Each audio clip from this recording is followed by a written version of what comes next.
오늘 우리에게 주시는 하나님 말씀 보겠습니다. 다니엘서 6장 1절에서 10절 말씀입니다. 다니엘서 6장 1절로 10절까지의 말씀.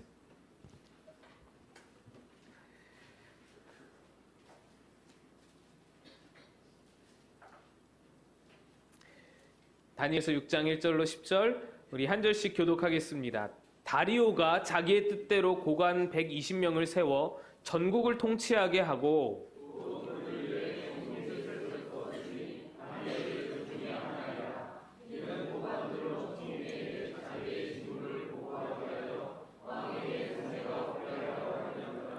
다니엘은 마음이 민첩하여 총리들과 고관들 위에 뛰어남으로 왕이 그를 세워 전국을 다스리게 하고자 한지라.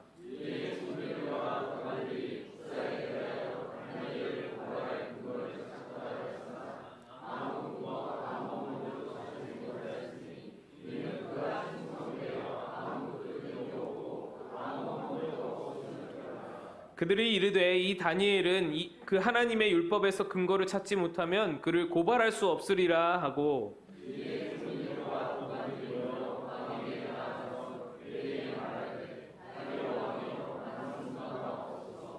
나라의 모든 총리와 지사와 총독과 법관과 관원이 의논하고 왕에게 한 법률을 세우며 한 금령을 정하실 것을 구하나이다. 왕이여 그것은 곧 이제부터 30일 동안에 누구든지 왕 외의 어떤 신에게나 사람에게 무엇을 구하면 사자굴에 던져넣기로 한 것이니이다.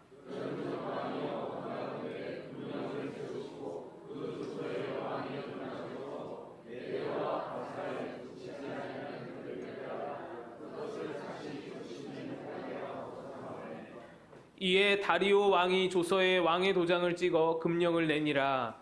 다니엘이 이 조서에 왕의 도장이 찍힌 것을 알고도 자기 집에 돌아가서는 윗방에 올라가 예루살렘으로 향한 창문을 열고 전에 하던 대로 하루 3번씩 무릎을 꿇고 기도하며 그의 하나님께 감사하였더라. 아멘. 할렐루야. 은혜가 넘치시는 줄로 믿습니다. 우리 아이들, 우리 마고 꿈꾸는 교회 재산입니다. 우리 기둥입니다. 우리 미래이고요. 얼마나 예쁘고 또 귀여운 그런 찬양이기도 했지만 저는 보면서 참 우리 교회 부자다.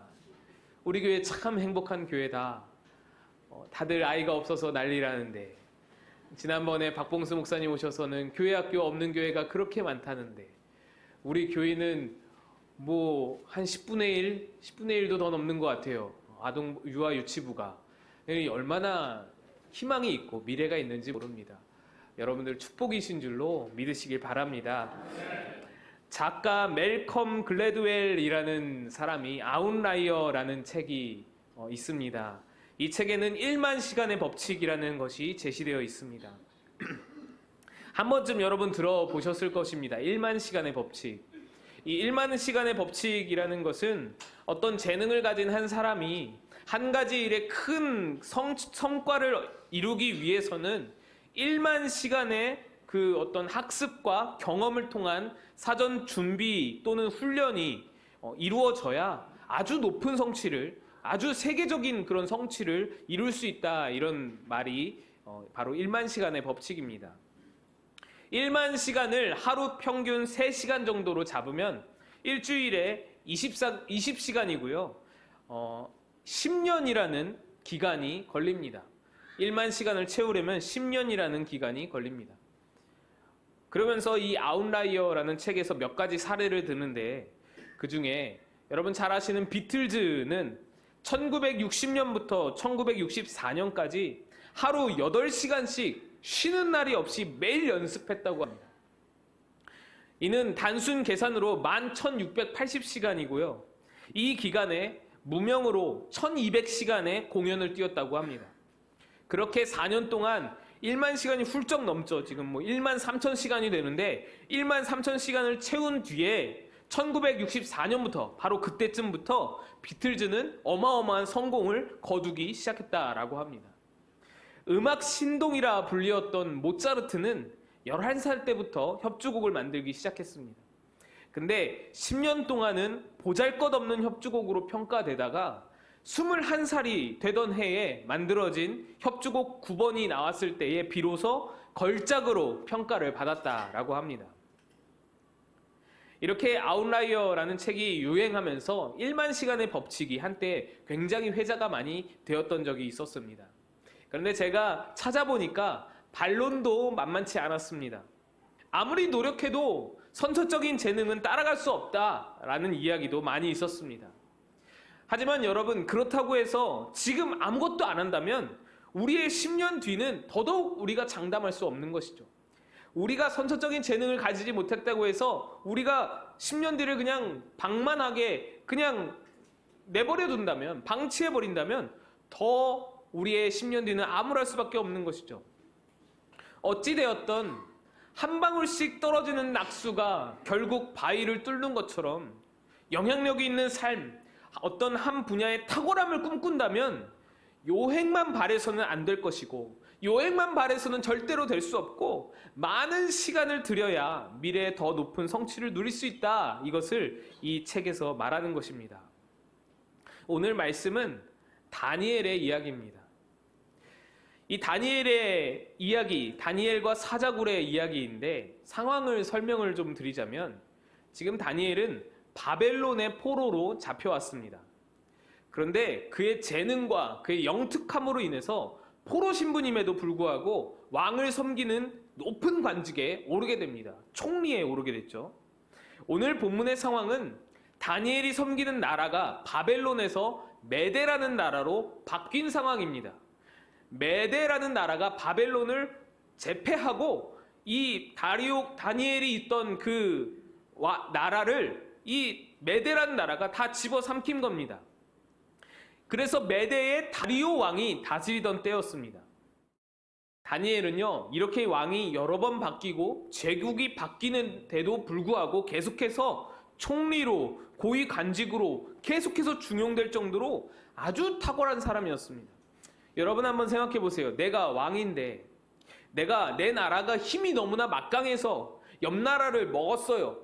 근데 그 옆 나라에 총리하던 사람을 내 총리로 세우나? 이거 쉽지 않은 일입니다.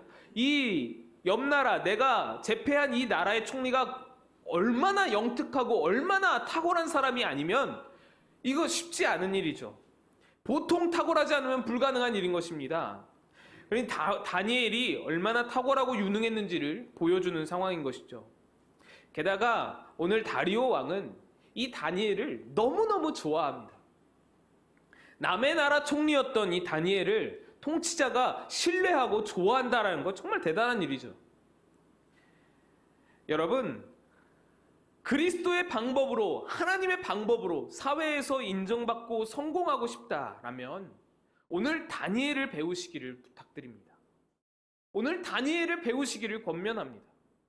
한 번 사는 인생 정말 멋지게 제대로 살고 싶다. 그런 어떤 우리의 10년 뒤를 정말로 멋지게 인생을 펼치며 하나님께 인정받고 사람들에게 인정받고 세계에게 인정받고 하나님께 영광을 돌리고 싶다.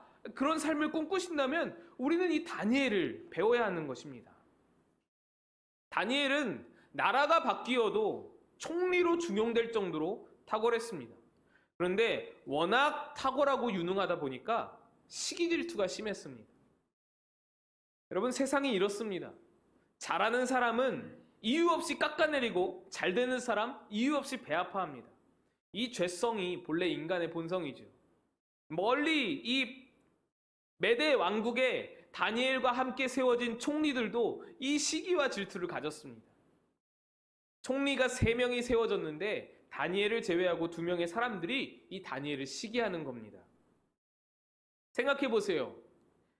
자기들은 왕과 같은 나라 출신이고 어렵게 준비하고 공부하고 또 정치인이 돼서는 로비하고 여러 가지로 노력을 했을 거 아니에요. 그 총리의 자리에 오르기 위해서 얼마나 많은 노력과 얼마나 많은 눈물과 얼마나 많은 돈이 쓰여졌을까요?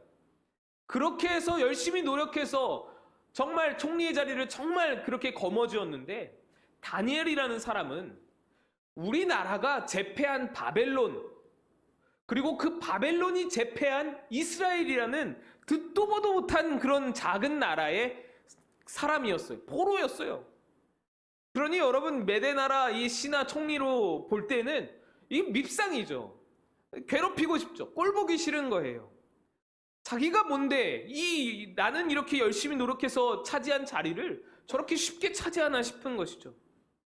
그래서 이 두 총리가 다니엘을 아주 싫어하면서 그를 조사합니다. 뒷조사를 하는 거예요. 그의 사생활을 조사합니다. 그를 미행해서 어디를 다니고 누구를 만나는지 샅샅이 조사를 합니다. 여러분, 지금 다니엘을 시기하는 사람들은 어디 어줍잖은 관리들이 아닙니다. 어디 면서기가 이 다니엘을 조사하는 게 아니에요. 메대 제국의, 이 고대 근동을 제패한 메대 제국의 넘버 2 두 명이 지금 이 자기 권한을 다 쏟아부으면서 다니엘을 조사하는 거예요. 무시무시한 거죠.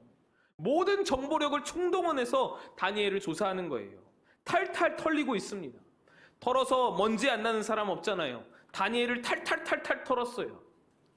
그런데 여러분, 다니엘을 털어서 나온 게 뭔가요? 다니엘을 털어서 나온 게 뭔 줄 아세요? 매일 하루 3번 예루살렘을 향해서 기도드린다는 것, 이거 한 가지 나온 겁니다. 모든 권한과 권력을 다 이용해서 다니엘을 탈탈 털었는데 흠결이라고 나온 것이 하루 3번 기도하는 거예요.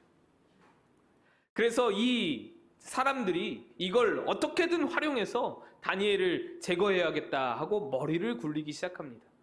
그래서 그들은 왕이 스스로 굉장히 높아지기를 좋아하는 그런 어떤 오만함이 있는 사람이라는 것을 알고, 또 다니엘은 기도를 절대로 멈추지 않을 것이라는 것을 이용해서 함정을 팝니다. 왕을 찾아가죠. 왕이시여, 왕은 이 제국의 통치자이시고 앞으로 전 세계를 다스릴 분이십니다. 왕을 지켜 세웁니다. 막 높이 올립니다. 왕이 좋아하죠. 왕이시여, 왕보다 높은 자가 어디 있습니까? 왕보다 높은 자는 이 세상에 있을 수가 없습니다.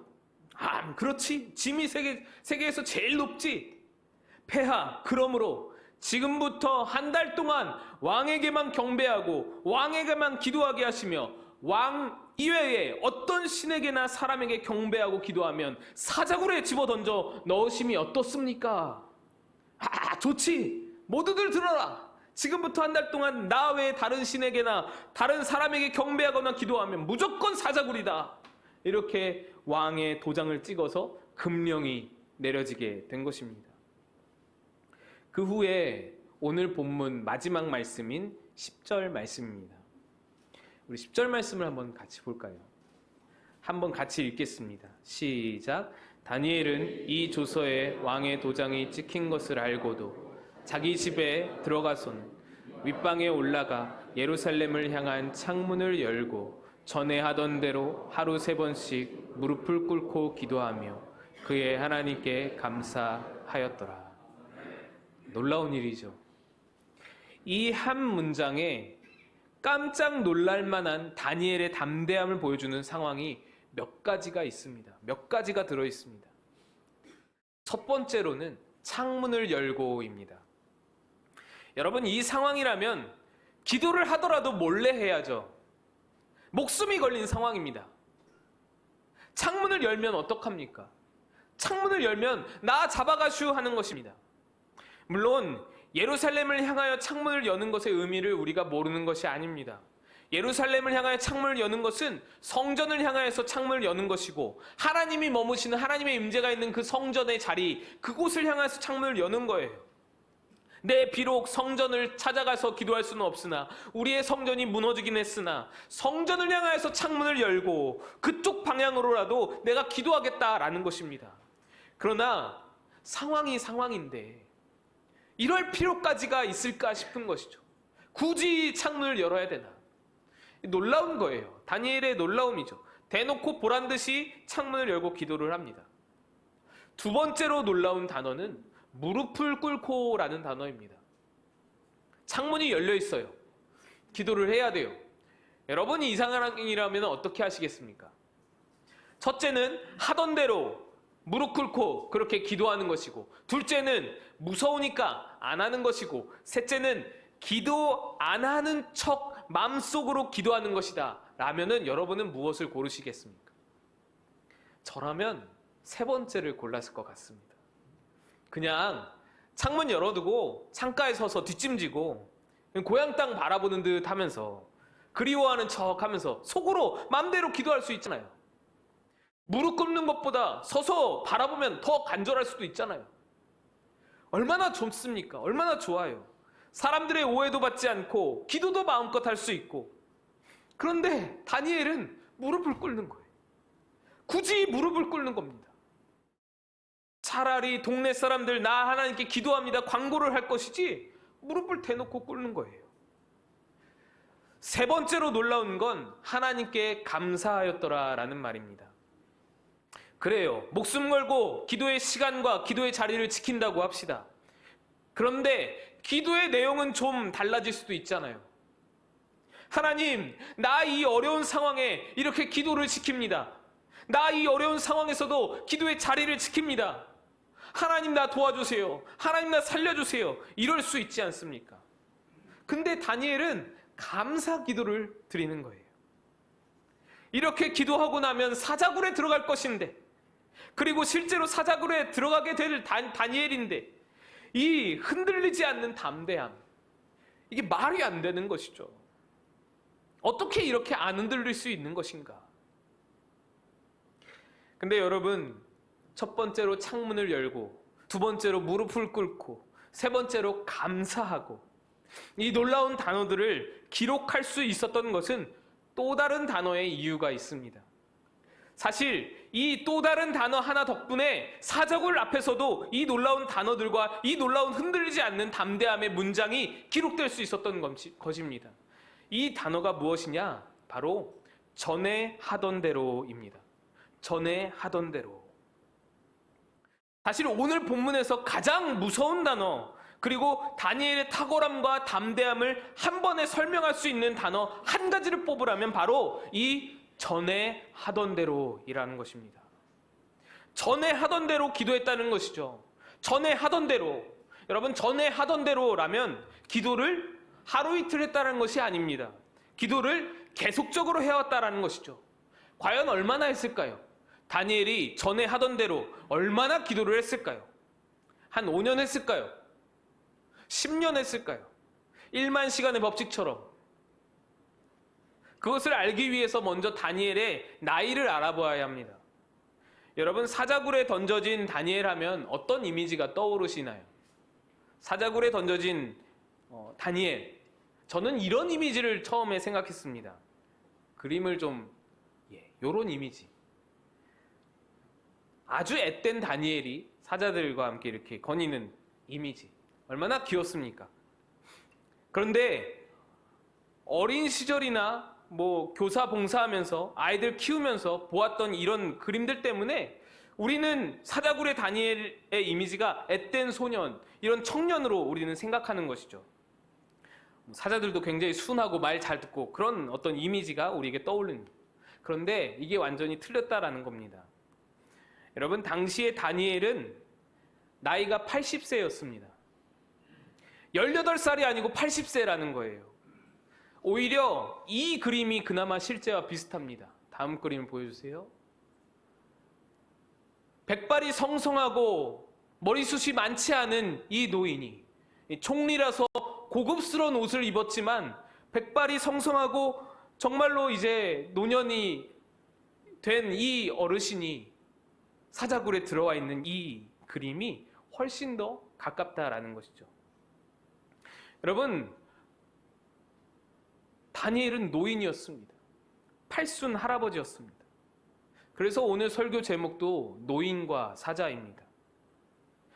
해밍웨이의 노인과 바다에서는 3일 동안 노인이 바다와 사투를 벌여서 결국 아무것도 얻은 것이 없이 돌아가는 내용입니다. 노인이 바다에 졌지요. 그런데 이 노인과 사자에서는 사자들이 노인에게 아예 적금도 못하는, 사자가 노인을 결코 이길 수 없다는 내용이 바로 이 노인과 사자의 내용입니다. 다니엘의 전에 하던 대로라는 말은요, 5년이나 10년을 말하는 것이 아닙니다. 그럼 한 20년? 아닙니다. 그는 자기가 스스로 혼자 힘으로 무릎 꿇고 기도할 수 있었던 나이 한 10살 정도부터 지금까지 80살이 되는 그때까지 무려 70년을 기도해온 사람이. 아니, 사람이라는 표현도 제가 부적절한 것 같아요. 그런 어른이, 그런 분이. 제가 그런 분을 어떻게 함부로 뭐 이 사람 저 사람 하겠습니까? 아까 보신 그림에서 여러분 그 다니엘에게서 품어져 나오는, 뿜겨져 나오는 포스가 보이시나요? 그림을 보여주시면 사자와 함께 있어도 사자들을 신경도 쓰지 않아요. 사자들이 오히려 완전히 기가 죽어있고 완전히 지금 여러분 사자들 중에 아무도 편안하게 앉아서 쉬는 사자가 없어요. 좌불안석입니다. 다들 불안에 떨고 있습니다. 에이, 그림이니까 뭐 과장했겠죠 싶으신가요? 아니요. 아마 실제는 더 했을 겁니다. 다니엘의 전에 하던 대로 어마어마하게 이 무서운 단어인데 대충 계산해도 70여 년을 하루 3번씩 창을 열고 무릎을 꿇고 하나님께 감사의 기도를 올렸던 그 기나긴 시간이, 그 오랜 기도가 전에 하던 대로라는 단어에 담겨 있다라는 겁니다. 저는 설교를 준비하면서 내가 구약 인물 중에서 다윗을 가장 좋아하고 바울을 신약 인물 중에서 가장 좋아했는데 이 다니엘이 너무 존경스럽고 좋아졌습니다. 좋은 거를 넘어서서 경외감이 들었습니다. 이분 정말 어떻게 이럴 수 있을까? 수많은 세월 동안 얼마나 많은 유혹과 힘듦의 시간들이 있었을 텐데 그 모든 시간들 가운데에서 전에 하던 대로 기도의 자리를 지켜왔기에 사자 앞에 지금 목이 놓이게 된 상황에서도 전에 하던 대로 기도하실 수 있는 것 아닌가? 사자 앞에서도 두려워하지 아니하고 무서워하지 아니하고 오히려 사자들이 다니엘을 두려워하는 그 상황, 저런 그림의 상황이 벌어질 수 있는 것 아닌가? 정말로 경외감이 들었습니다. 어떤 이는 그렇게 생각할지도 모릅니다. 에이, 오히려 목사님, 그 기도 안 했으면 사자굴에 안 들어갔을 거 아닙니까? 기도 때문에 사자굴 들어간 것 아닙니까? 기도 때문에 죽을 뻔한 것 아닙니까? 근데 여러분, 그거는 완전히 잘못 잡고 있는 것입니다. 기도 때문에 죽을 뻔한 것이 아니라 기도를 쌓아온 덕분에 살 수 있었던 것입니다. 산 것만 기도 덕분이 아닙니다. 다니엘의 탁월함과 다니엘의 총명과 다니엘의 유력함과 다니엘이 총리가 될 수 있었던 것, 사자들도 벌벌 떨 수 있는 그런 어떤 그 포스가 풍겨져 나오는 내공이 깊은 그런 사람이 될 수 있는 것, 다니엘이 이토록 영향력을 미치는 사는 삶, 왕의 신뢰를 받는 삶, 이 모든 나라가 바뀌어도 총리가 될 수 있는, 중용될 수 있는 그런 능력, 이 모든 다니엘이 쌓아온 모든 위대한 업적과 통찰력과 재능이 다 쌓아온 기도, 전에 하던 대로 몇십 년을 묵묵히 기도해온 덕분이라는 것입니다. 기도 때문이 아니라 기도 덕분이라는 것이죠. 지금 우리는 성경으로만, 글씨로만 쓰여진 이 다니엘의 이야기를 접해서 맹숭할 수 있겠지만 사실 이때 당시에 다니엘이 사자굴에서 살아난 일이 굉장한 영향력이었습니다. 다리오 왕이요, 다니엘을 사자굴에 집어넣고서 슬퍼했습니다. 밤잠을 이루지 못했습니다.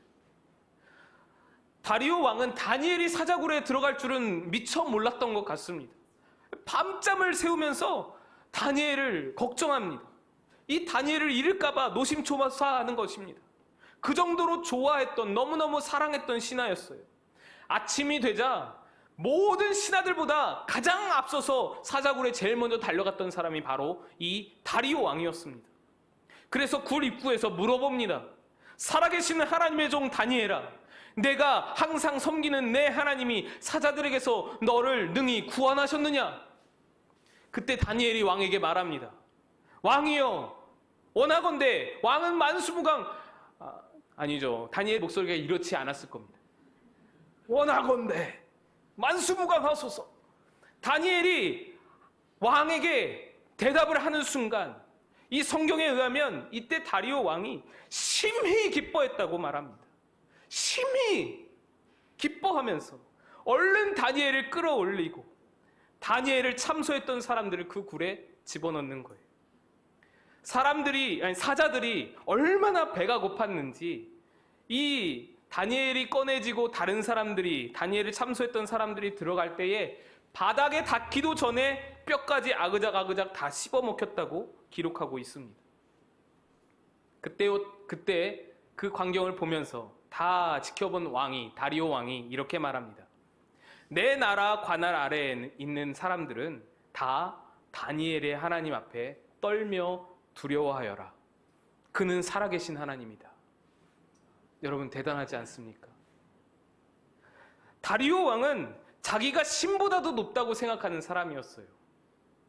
근데 그 교만한 왕이 모든 백성 앞에서 하나님을 경배하고 찬양하고 백성들에게 공표하는 겁니다. 너희도 하나님만 예배해라. 하나님이 참신이다. 여러분, 이것이 다니엘의 70년 기도, 7만 시간의 법칙, 그 기도들이 쌓이고 쌓여서 이런 놀라운 일들을 이루는 것입니다. 이 세상 가장 교만한 자, 자기를 신보다도 높다고 여기는 이 대제국의 왕에게 특별히 전도한 것도 아니에요. 하나님 믿으라고 말한 적도 없습니다. 복음을 선포하지도 않았습니다. 근데 그의 입에서 하나님을 예배하고 찬양하며 온 나라 하나님 섬기도록 공표하게 만드는 놀라운 기적이 7만 시간의 기도, 여기서 나오는 영향력이라는 것입니다. 기도 때문에 죽을 뻔했다고요? 아니죠. 쌓여온 기도 덕분에 이 놀라운 역사가 일어나게 되는 겁니다. 여러분, 기도는 한 번 하면 없어지는 건가요? 기도는 하나님께 드리고 나면 내게는 남는 것이 없는 것인가요? 기도하면 그대로 끝이라고 생각하시나요? 절대로 아닙니다. 기도는 쌓이는 겁니다. 그래서 기도는 어려울 때만 하는 게 아니고 평상시에도 미리미리 해야 하는 것입니다. 기도는 습관처럼 해야 하는 것이죠. 여러분, 정말로 기도는 쌓이는 겁니다. 기도뿐만 아니죠. 말씀 묵상도, 예배도, 봉사도, 하나님을 위해서 행하는 모든 우리의 행위가 다 쌓이는 겁니다. 하나님이 다 쌓고 계십니다. 저는 20대의 삶을 좀 멍청하게 살았습니다. 학교, 집, 교회, 학교, 집, 교회, 학교, 집, 교회 이렇게 살았습니다. 20대인데 한참 좋을 때인데 새벽에 새벽 기도 갔다가 또 개인 기도 1시간 하고 밤에 또 교회 모임 끝나고 돌아오기 전에 1시간 기도하고 거의 교회에서 살다시피 했습니다. 놀 줄도 모르고 여행은 생각도 못하고 친구도 교회 친구밖에 없고 그렇게 좀 이렇게 뭔가 꽉 막힌 삶을 살았어요. 교회밖에 모르고 20대를 살았습니다. 제가 30대 처음 되어서 꿈꾸는 교회에 부임해서는, 봉천동 꿈꾸는 교회 부임해서는 고등부 전도사가 되어서 고등부 교사들 데리고 MT를 갔어요. 그리고는 펜션이라는 데가 이런 데구나 처음 알았습니다. 대학교 OT나 MT도 한 번도 가본 적이 없었던 거예요. 꿈꾸는 교회 교구를 맡아서 신방을 갔습니다. 부산으로, 광주로. 처음으로 부산을 가고 처음으로 광주를 갔습니다. 30살이 넘어서 처음 간 거예요. 30살이 되었는데, 그래서 사역자가 되었는데 참 바보 같은 거예요. 사회와 세상에 대해서는 아는 게 너무 없는 거예요. 너무 멍청한 거예요. 그래서 정말로 후회를 많이 했습니다. 경험이 너무 없구나. 나를 가르치셨던 목사님도 좀 원망했어요. 이것저것 경험해보라고 말이라도 한마디 해주시지. 아는 사역자들, 친구 사역자들은 어디 클럽도 갔다 와보고 머리도 한번 염색도 해보고 이것저것도 다 경험해보고 그래서 아이들도 잘 이해하고 아이들과 친하게 지낼 수 있고 그렇다는데 저는 정말 모르겠는 거예요. 그래서 그 시간들을 후회했던 경험이 있습니다. 그런데 이제 30대를 다 지나고 30대도 이제 기울어가는 이 시점에서 이렇게 돌아보니까 내가 지금 이 자리에 서 있는 거는 20대 때 그렇게 교회밖에 모르고 기도했던 덕분이구나. 아무 자격이 없는 나이인데 하나님께 쓰임받을 아무런 능력도 조건도 자격도 없는 자인데 이렇게 그나마 여러분들 앞에서 말씀 전할 수 있는 이 은혜가, 이 은총이 그때 그렇게 매달리면서 기도했던 기도 덕분이었구나. 하나님이 나를 그나마 이 정도라도 사용하시는 것은 그때 그렇게 쌓아왔던 기도 덕분이구나. 여러분, 그러면서 느끼는 거예요. 20대에 쌓아둔 기도로 30대에 거두며 살고 30대 쌓아둔 기도로 40대 거두며 사는구나. 여러분, 이것이 여러분의 고백이지 않습니까? 저보다 훨씬 더 많은 시간을 기도해오고 또 더 많은 쌓여진 기도의 능력을 여러분 경험하고 체험하시지 않았습니까? 어쩌면 그 쌓여진 기도 덕분에 우리 교회가 여기 시작하게 된 것이죠. 그 쌓여진 기도 덕분에 지금까지 우리 교회가 나올 수 있는 것이죠. 여러분의 쌓아온 기도 덕분입니다. 그렇다면 우리의 미래를 위해서도 바로 지금 우리가 기도를 쌓아야 하는 것이죠. 저는 잘 몰랐습니다. 하나님께도 1만 시간의 법칙이 있는 줄 잘 몰랐습니다. 다른 것 1만 시간 쌓는 것만 중요한 줄 알았지, 하나님께 한번 1만 시간 쌓아볼 생각을 왜 못했을까요?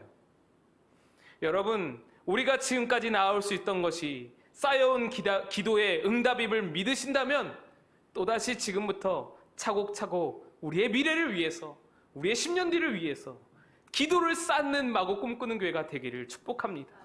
기도를 쌓고 말씀을 쌓고 봉사를 쌓고 은혜를 쌓으시고 우리도 다니엘처럼 전에 하던 대로 기도의 무릎을 꿇을 수 있는 그런 꿈을 가지는 여러분 다 되시기를 간절히 축복합니다. 함께 기도하겠습니다.